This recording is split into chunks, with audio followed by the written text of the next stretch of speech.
أعوذ بالله من الشيطان الرجيم بسم الله الرحمن الرحيم الحمد لله وحده وسلام على عباده الذين اصطفى أما بعد فأعوذ بالله من الشيطان الرجيم بسم الله الرحمن الرحيم قال رسول الله صلى الله عليه وسلم من قام رمضان إيمانا واحتسابا غفر له ما تقدم من ذنبه أو كما قال رسول الله صلى الله عليه وسلم من قام مع الإمام حتى ينصرف كتب الله له قيام ليلة أو كما قال۔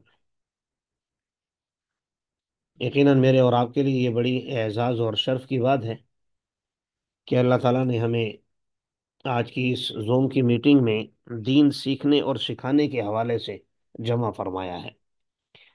لوگ آپس میں ملتے ہیں دنیاوی مفادات کے لیے، کاروباری معاملات کے لیے، یاری دوستی میں، گپ شپ میں، ماحول میں، اور میرا اور آپ کا یہاں زوم پر جمع ہونا، ملنا، یہ اللہ کے لیے ہے۔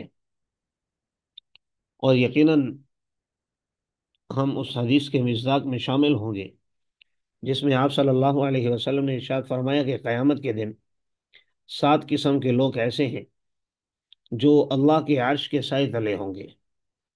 ان میں سے ایک قسم ان لوگوں کی ہوگی جن کا آپس میں تعلق فقط اللہ کے لیے ہو۔ تو اللہ تعالی ہمارے اس مل بیٹھنے کو اپنے بارگاہ عالی میں قبول و منظور فرمائے۔ ہمارا عنوان ہے مسائل تراویح کے حوالے سے۔ سب سے پہلے آپ حضرات یہاں دیکھ رہے ہیں فضائل تراویح کا عنوان ہے۔ اس کا مقصد یہ ہے کہ تاکہ آپ حضرات جو کام کرنے لگے ہیں آگے انشاءاللہ رمضان المبارک میں، تو اس کی اہمیت اور اس کے بارے میں آپ کی معلومات فضائل کے حوالے سے بھی ہونی چاہیے، کیونکہ آج کل ایک سوشل میڈیا کا دور ہے جہاں اس کے بہت سارے فوائد ہیں کہ میں اور آپ آن لائن سیکھ رہے ہیں، سکھا رہے ہیں دین کو، تو اسی طرح دین کے نام پر بہت سے لوگ غلط فہمیاں بھی پھیلا رہے ہیں۔ ان غلط فہمیوں میں سے ایک غلط فہمی تراویح کے متعلق بھی ہے کہ بھئی یہ تو کوئی نماز ہی نہیں ہے۔ بعض یہ کہہ رہے ہیں کہ تراویح ٹھیک ہے، نماز ہے، لیکن اس کی پڑھنے کی ضرورت نہیں ہے، یعنی ضروری نہیں ہے، چاہے تو پڑھ لیں، چاہے تو نہ پڑھیں۔ تو اس لیے ہمارے سامنے اس کے تمام پوائنٹ اور تمام اس حوالے سے کہ اس کی حیثیت کیا ہے، اس کا مقام اور مرتبہ کیا ہے، اس کے پڑھنے کا فائدہ کیا ہے، یہ چیزیں بھی ضرور ہمارے ذہن میں ہونی چاہیے، تاکہ اگر کسی کو ہم نے گائیڈ کرنا ہو، صحیح راستہ دکھانا ہو، تو صحیح طریقے سے رہنمائی کر سکیں۔ سب سے پہلے تو اس پر دو حدیث مبارکہ فضائل کے حوالے سے آپ نے پڑھی ہیں۔ نبی کریم صلی اللہ علیہ وسلم نے ارشاد فرمایا من قام رمضان ایمانا واحتسابا غفر له ما تقدم من ذنبه، کہ جو شخص رمضان المبارک میں قیام کرتا ہے، اور قیام اللیل یعنی رات کا قیام، اس سے عام طور پر تہجد کی نماز مراد ہوتی ہے، اور رمضان المبارک میں تراویح پر اس کا اطلاق کیا گیا ہے، کیونکہ کلام عرب میں ایک ہی چیز کے لیے مختلف الفاظ استعمال ہوتے رہتے ہیں۔ رات کے آخر میں جو نماز پڑھی جاتی ہے اسے تہجد بھی کہتے ہیں، قیام اللیل بھی کہتے ہیں، اسے جو ہے نوافل بھی آپ کہہ سکتے ہیں۔ تو بہت ساری چیزیں ایسی ہوتی ہیں جن کا اطلاق ایک ہی چیز پر ہو رہا ہوتا ہے، لیکن وہ چیز جو ہے ایک ہوتی ہے، الفاظ الگ الگ ہوتے ہیں۔ بہرحال یہاں پر اس میں تراویح کی نماز مراد ہے۔ یہاں رسول اللہ صلی اللہ علیہ وسلم نے دو باتیں ارشاد فرمائی جو مجھے اور آپ کو سیکھنے کی ضرورت ہے۔ ایمانا واحتسابا، ایمان کی حالت میں اور احتساب کی حالت میں۔ تو تراویح کے اندر پہلی چیز تو یہ ہونی چاہیے کہ آپ مومن ہونے کی حالت میں پڑھیں۔ الحمدللہ آپ حضرات کہیں گے ہم مومن ہیں، اس میں کون سا شک و شبہ ہے؟ تو مجھے بھی اس میں کوئی شک و شبہ نہیں کہ آپ مومن ہیں یا نہیں، لیکن ایمان کا معیار کیا ہے، ایمان کی کسوٹی کیا ہے، اور قرآن نے کن افراد کو مومن کہا ہے، یہ بھی ہمیں معلوم ہونا چاہیے۔ تو جو وہ ایمان والی صفات ہیں وہ اگر ہمارے اندر موجود ہیں تو ہمیں پھر اللہ کا شکر ادا کرنا چاہیے۔ قد افلح المؤمنون جیسے 18ویں پارے کے آغاز میں کئی صفات ذکر کی ہیں، تو سب سے پہلی صفت تو نماز کے متعلق ہے، الذین هم فی صلاتہم خاشعون۔ میں اس کی تفصیلات میں نہیں جاؤں گا، وقت لگ جائے گا، لیکن مختصر یہ کہ ایمان کی حالت میں تراویح پڑھنی ہے۔ تو ایمان کیا ہوتا ہے، وہ ہمارے اندر ہے یا نہیں ہے، اس میں کمی بیشی تو نہیں ہے، تو جو بھی اس میں کمی بیشی ہو اس کو پورا کرنا چاہیے، اس حوالے سے اپنے آپ کو مضبوط کرنا چاہیے۔ دوسری چیز دوسری چیز ہے احتساباً، احتساب کی حالت میں دو چیزیں ہوتی ہیں کسی بھی عمل کو جب آپ شروع کرتے ہیں، اس میں ایک ہوتی ہے آپ کی نیت اور ایک ہوتا ہے احتساب۔ اس کے لیے بخاری شریف میں حسبہ کا لفظ بھی استعمال ہوا ہے، احتساب کی جگہ حسبہ، دونوں ایک ہی مادے سے ہیں، معنی ایک ہی ہے۔ تو دو چیزیں ہوتی ہیں، ایک ہوتی ہے نیت اور ایک ہوتا ہے حسبہ، یعنی احتساب۔ تو نیت وہ ہوتی ہے جو کسی عمل کے آغاز میں ہوتی ہے، جیسے الحمدللہ آپ سب حضرات نے نیت کی ہوئی ہے کہ ہم نے تراویح کی نماز پڑھانی ہے، بہت اچھی بات ہے، ہونی چاہیے۔ کسی نے قرآن سنانا ہوگا، کسی نے سننا ہوگا، یہ ہے نیت۔ اور ایک ہوتا ہے احتساب، یعنی جس عمل کی آپ نے نیت کی تھی اور جس طریقے سے کی تھی، ارے آپ نے اللہ کے لیے قرآن پڑھنا پڑھانا ہے نا، یہی نیت ہے، تو جس مقصد کے لیے کی تھی اس مقصد کو، اس نیت کو، اس عمل کے آخر تک سنبھال کر رکھنا، یہ ہو یہ ہوتا ہے احتساب۔ یعنی شروع میں آپ کی نیت تھی پہلے رمضان کو کہ میں نے اللہ کے لیے قرآن سنانا ہے، اب درمیان میں آپ نے باتیں سنی کہ بھائی حافظ صاحب کو کوئی سوٹ ووٹ بھی دے دیں، ان کو کوئی مٹھائی شٹائی کا انتظام بھی کریں، 25 26 کو یہ باتیں سننے کو مل جاتی ہے نا، تو اب آپ کی نیت تبدیل نہیں ہونی چاہیے، کوئی ہدیے شدیے کا بھی ان کے لیے انتظام کریں، کوئی ان کو اور بھی پروٹوکول دیں، تو آپ کی یہی نیت ہونی چاہیے، بھائی ٹھیک ہے رب نے اگر کچھ دے دیا تو اچھی بات ہے، نہیں ملا تو بھی میرا مقصد تو یہ نہیں تھا، میرا مقصد تو میرے رب کو راضی کرنا تھا۔ بہرحال نبی کریم صلی اللہ علیہ وسلم نے ارشاد فرمایا، جس شخص نے رمضان المبارک کا قیام ایمان اور احتساب کی حالت میں کیا، غفر له ما تقدم من ذنبه، کتنا بڑا انعام ہے، فرمایا اس کے پچھلے تمام گناہ معاف کر دیے جائیں گے۔ اور دوسری حدیث مبارکہ میں فرمایا، من قام مع الامام حتى ينصرف كتب الله لہو قیام اللیلہ، کہ جس شخص نے امام کے ساتھ قیام کیا حتیٰ کہ وہ لوٹ آیا، یعنی نماز اس نے مکمل کر لی امام کے ساتھ، اس سے بھی پتہ چلتا ہے کہ اس سے مراد تراویح کی نماز ہے، کیونکہ جو تہجد کی نماز ہے وہ جماعت کے ساتھ نہیں ہوتی، وہ تنہا تنہا ہوتی ہے۔ حتیٰ کہ وہ لوٹ گیا تو اللہ تبارک و تعالیٰ اس کے لیے پوری رات کا قیام لکھ دیتے ہیں۔ یعنی اگر آپ نے صرف 20 رکعت تراویح پڑھ لی تو تراویح پڑھنے سے پھر اس کے بعد آپ سو گئے، اب صبح آپ سحری میں اٹھے، لیکن اللہ تعالیٰ پوری رات کا قیام آپ کو عطا فرمائیں گے۔ آگے اس کا ترجمہ ہے، میں نے عرض کر دیا ہے۔ یہ ایمان اور احتساب کی وضاحت ہے جو میں نے آپ حضرات کے سامنے ذکر کی ہے، امید ہے آپ حضرات سمجھ گئے ہوں گے۔ یہ بھی پڑھ دیتا ہوں، کہنے کہ ایک خاص دینی اصطلاح ہے جس کا مطلب یہ ہے کہ جو نیک کام کیا جائے اس کا محرک محض اللہ اور اس کے رسول کو ماننا اور ان کے وعدہ وعید پر ایمان لانا اور اس کے بتائے ہوئے اجر و ثواب کی طمع اور امید ہو، کوئی دوسرا جذبہ اور مقصد نہ ہو، کیونکہ یہی ایمان اور جذبہ ہمارے اعمال کے قلب اور روح ہیں، کیونکہ اللہ کے ہاں اعمال گنے نہیں بلکہ تولے جاتے ہیں۔ جیسے آپ نے پڑھا ہے کہ ایک زانی عورت کی کتے کو پانی پلانے پر مغفرت کا واقعہ ہے، یعنی اللہ تعالیٰ نے اس کی مغفرت کر دی۔ اور اس میں ہمیں یہ بھی پتہ چلا کہ ہمیں اپنے اس عمل پر جو اللہ تعالیٰ نے ہمیں اعزاز عطا فرمایا ہے اترانا بھی نہیں چاہیے۔ حدیث مبارکہ میں ہے، نبی کریم صلی اللہ علیہ وسلم نے ارشاد فرمایا کہ ایک انسان پوری زندگی نیکیاں کرتا ہے، آخر میں کوئی ایک عمل ایسا کر لیتا ہے جس کی وجہ سے وہ جہنم میں چلا جاتا ہے، اور ایک شخص پوری زندگی برائیاں کرتا ہے اور آخر میں کوئی ایک عمل ایسا کر لیتا ہے جس کی وجہ سے وہ جنت میں چلا جاتا ہے۔ انما الاعمال بالخواتیم، اعمال کا دار و مدار خاتمے پر ہے۔ تو اللہ ہم سب کو نیک خاتمہ عطا فرمائے۔ تو کہنے کا مقصد یہ ہے کہ اپنے اعمال پر اترانا بھی نہیں چاہیے کہ میں حافظ ہوں، میں عالم ہوں، میں مفتی ہوں، میں فلاں ہوں، میں فلاں ہوں۔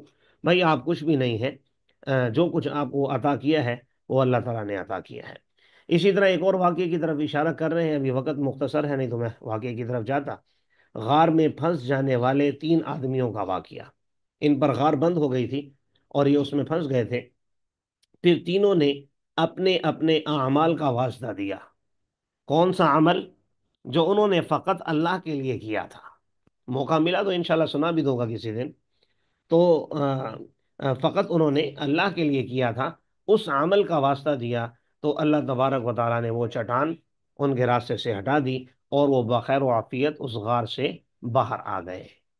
تو اس میں اشارہ اصل میں لکھنے والے یہ کرنا چاہ رہے ہیں، بتانا یہ چاہ رہے ہیں کہ جو عمل اللہ کے لیے کیا جائے اس میں کتنی طاقت ہوتی ہے۔ پہلے یہ عورت کا واقعہ ذکر کیا، مغفرت کا۔ تو ایک نیک عمل اس نے کیا، اس کا اجر اس کو آخرت میں مل گیا۔ اور ان تین آدمیوں نیک نیک عمل کیے، اور نیک عمل کا فائدہ صرف ان کو آخرت میں نہیں ہوا بلکہ دنیا میں بھی ہوا، کہ اللہ تعالیٰ نے ان کے راستے سے چٹان ہٹا دی۔ تو اللہ تعالیٰ اپنے بندوں پر بڑا کرم کرنے والے ہیں۔ شرط یہ ہے کہ ہمارا ہر عمل اللہ کے لیے ہو۔ ابھی تو میں نے صرف تراویح کی بات کی تھی۔ حدیث مبارکہ میں آپ صلی اللہ علیہ وسلم کا ارشاد ہے، من اعطى للہ ومنع للہ واحب للہ وابغض للہ فقد استکمل ایمانہ، او کما قال علیہ الصلوۃ والسلام۔ نبی کریم صلی اللہ علیہ وسلم نے ارشاد فرمایا کہ جس شخص نے کسی کو کچھ دیا اللہ کے لیے اور کسی کو کچھ نہیں دیا اللہ کے لیے، کسی سے محبت کی اللہ کے لیے، کسی سے نفرت کی اللہ کے لیے، تو آپ نے فرمایا فقد استکمل ایمانہ، تو اس شخص نے اپنا ایمان مکمل کر لیا۔ گویا ہمارے ایمان کی تکمیل اس وقت ہوتی ہے جب ہمارا ہر ہر عمل اللہ کے لیے ہو۔ تو پھر قرآن سننا اور سنانا تو بہت بڑا عمل ہے۔ قرآن سننے اور سنانے والے، پڑھنے والے، حدیث مبارکہ میں آپ نے پڑھا ہوگا، ایسے ہوتے ہیں جن گھروں میں قرآن کی تلاوت ہوتی ہے جیسے آسمان پر تارے، یعنی ہم جیسے زمین سے آسمان پر تاروں کو دیکھتے ہیں چمکتا ہوا، تو ایسے آسمان والے ان گھروں کو دیکھتے ہیں زمین پر چمکتا ہوا جن میں قرآن پاک کی تلاوت کی جاتی ہے۔ تو یہ تلاوت تو اس کی بات ہو رہی ہے جو اکیلا اپنے لیے پڑھے، جیسے آپ پورا دن بیٹھ کے منزل یاد کریں گے۔ اور اگر ایک شخص کئی سو لوگوں کو یا کئی افراد کو قرآن پڑھ کر سنائے تو یقیناً یہ بہت بڑا عمل ہے۔ اچھا، اس میں بعض حفاظ سننے والے بھی بیچارے احساس کمتری کا شکار ہو جاتے ہیں کہ ہم تو سن رہے ہیں، سنا نہیں رہے۔ تو بھائی ایسی بات نہیں ہے، سننا بھی سنت ہے، سنانا بھی سنت ہے۔ نبی کریم صلی اللہ علیہ وسلم ہر رمضان المبارک میں حضرت جبرائیل علیہ الصلاۃ والسلام کے ساتھ دور کیا کرتے تھے، یعنی آپ سناتے تھے وہ سنتے تھے۔ تو سنانا اگر رسول اللہ صلی اللہ علیہ وسلم کی سنت ہے تو سننا حضرت جبرائیل امین علیہ الصلاۃ والسلام کی سنت ہے۔ اور آخری سال جب آپ کا وصال مبارک ہوا، آپ دنیا سے اس دار فانی سے آپ نے رحلت فرمائی، تو اس سال آپ نے قرآن پاک کا 2 مرتبہ دور کیا۔ تو اس لیے کوئی بھی نیک عمل ہو، سننے کا ہو یا سنانے کا ہو، تو اسے ہلکے میں نہیں لینا چاہیے۔ آگے ہمارے سامنے عنوان ہے، تراویح کب سے شروع ہوتی ہے اور کب تک رہتی ہے اور اس کا وقت کیا ہے۔ جس رات رمضان کا چاند دیکھا جائے اسی رات سے تراویح شروع ہو جاتی ہے، اور عید کا چاند نظر آئے تو چھوڑ دی جاتی ہے۔ بالکل واضح بات ہے۔ جیسے ابھی ہمارے سامنے اب چانس بن رہا ہے تقریباً اتوار والے دن کا، تو ہفتے والے دن بھی تراویح ہوگی رات کو۔ رمضان المبارک تو اگلے دن سے شروع ہوگا، لیکن تراویح شروع ہوگی ایک دن پہلے۔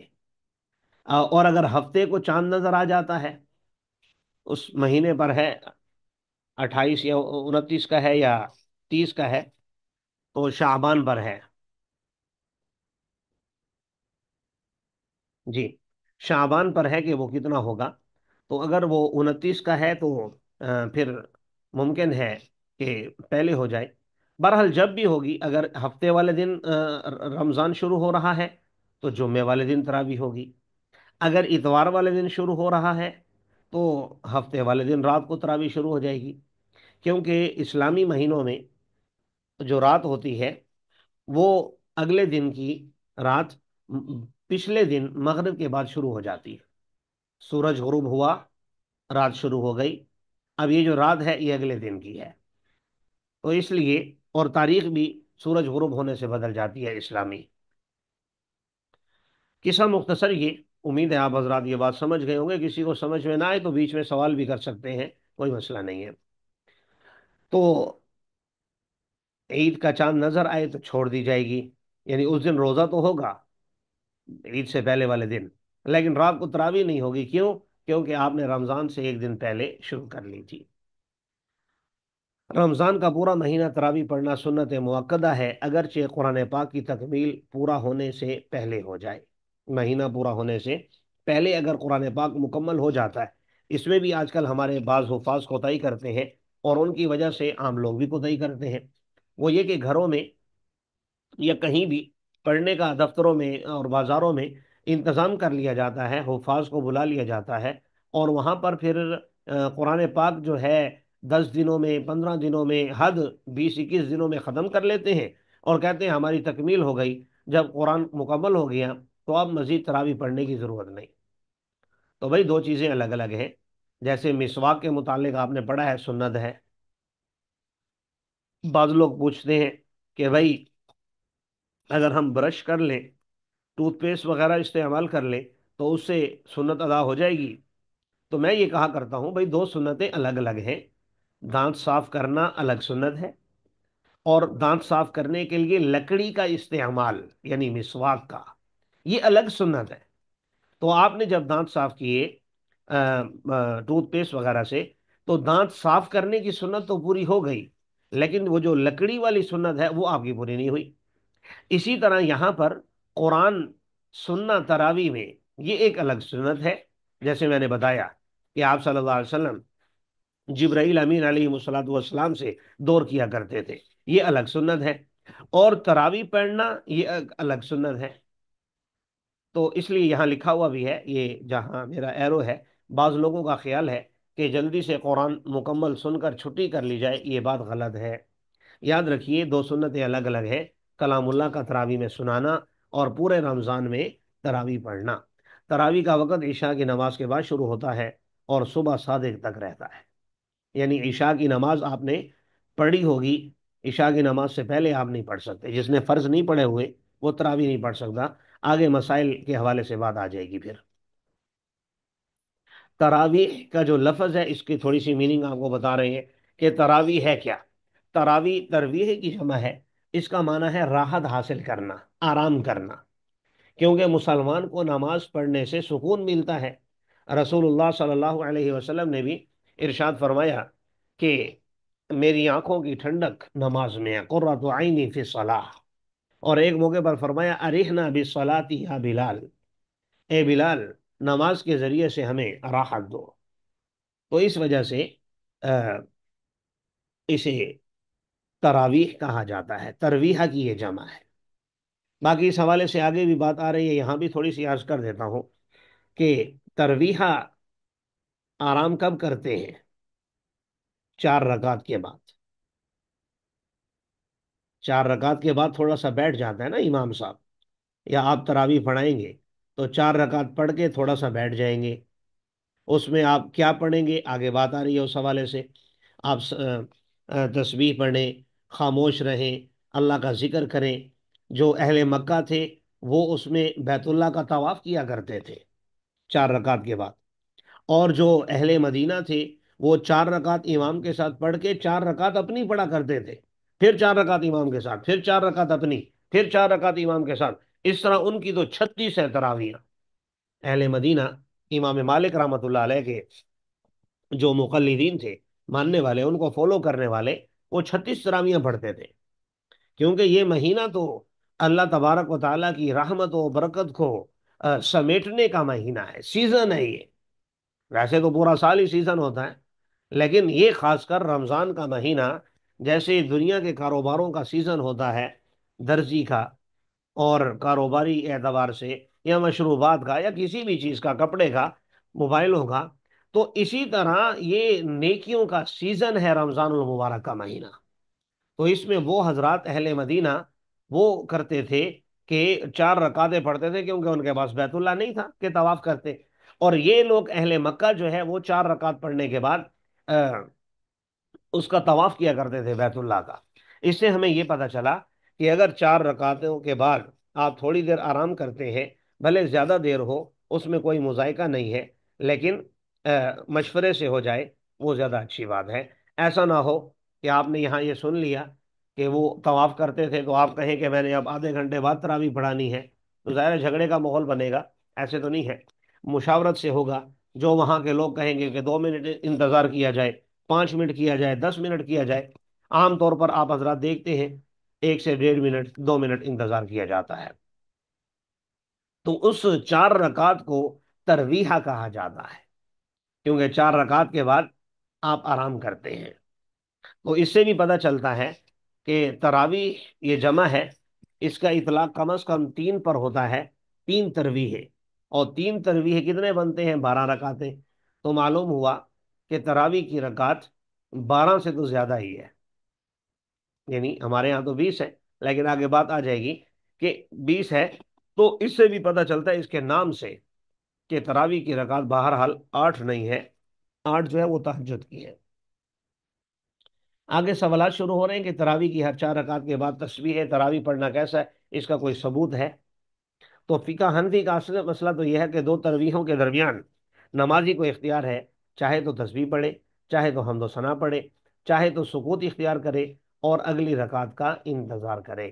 اس پر انہوں نے پھر آگے عربی عبارات بھی، الجوہرۃ النیرہ، ہمارا یہ مین جو متون ہے فقہ حنفی کے، ان میں سے ذکر کیا ہے، وَيَجْلِسُ بَيْنَ كُلِّ تَرْوِيحَتَيْن مِقْدَارَ تَرْوِيحَةٍ وَذَلِكَ مُسْتَحَبٌ وَهُمْ بِالْخِيَارِ فِي ذَلِكَ الْجُلُوسِ إِنْ شَاءَ يُسَبِّحُونَ أَوْ يُهَلِّلُونَ أَوْ يَنْتَظِرُونَ سُكُوتًا۔ تو پتہ یہ چلا کہ کسی چیز کو خام خواہ لازم نہیں کر لینا چاہیے۔ بعض لوگ کہتے ہیں کہ تسبیح تراویح پڑھنا لازم ہے، جس کو نہیں آتی اس کے پیچھے تراویح نہیں ہوتی، یا اسے تراویح پڑھنے کا حق نہیں ہے۔ تو بھائی ایسی کوئی بات نہیں ہے، آپ اس میں لا الہ الا اللہ پڑھتے رہیں، سبحان اللہ پڑھتے رہیں، یا وہ جو ایک مخصوص الفاظ پڑھتے ہیں وہ پڑھ لیں، یا خاموش بھی رہیں، تو اس میں بھی کوئی مذائقے والی بات نہیں ہوگی۔ آگے انہوں نے پھر اسی بھری ہی مزید عبارات پیش کی ہیں۔ جی، یہ تقریباً عبارات ہیں اسی حوالے سے جو میں نے بتایا ہے۔ آگے مسئلہ ہے تراویح کی رکعت کا۔ چلیں، یہ چونکہ ہمارے یہاں بنیادی مسئلہ ہے تو یہاں سے انشاءاللہ ہم کل گفتگو کریں گے۔